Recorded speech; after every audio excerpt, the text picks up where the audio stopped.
Republican presidential candidate and former US ambassador to the United Nations, Nikki Haley held a campaign rally in Spring, Texas on Monday, ahead of the Super Tuesday.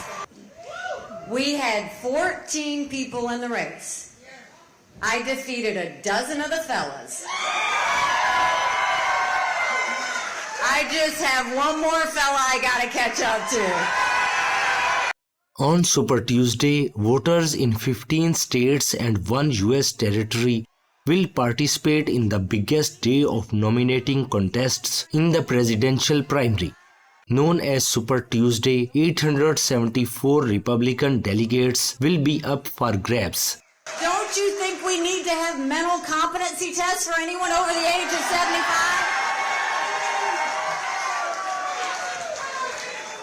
And let me say this. I'm not being disrespectful when I say that. We all know people who are over 75 that can run circles around us. And then we know Joe Biden. Congress has become the most privileged nursing home in the country. It's true. These are people making decisions on our national security.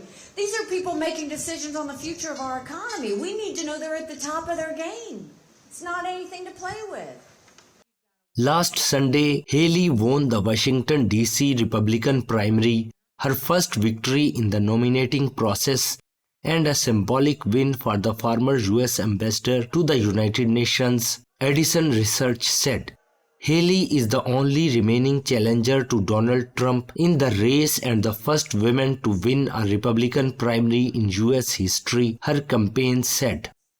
And Donald Trump said that he would encourage Putin to invade our allies. Now think about that for a second. Donald Trump's willing to side with a thug where 500,000 people have been wounded or killed because Putin invaded Ukraine.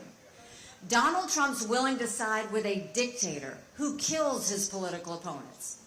Donald Trump's willing to side with a tyrant who arrests American journalists and holds them hostage.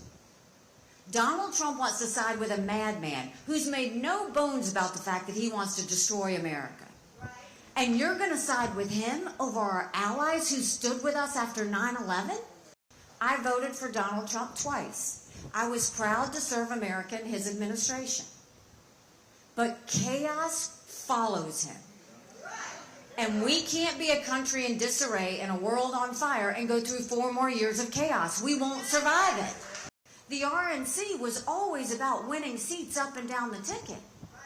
And now, before the primary is over, Donald Trump is putting his daughter-in-law as the head of it. He's putting his campaign manager to run it.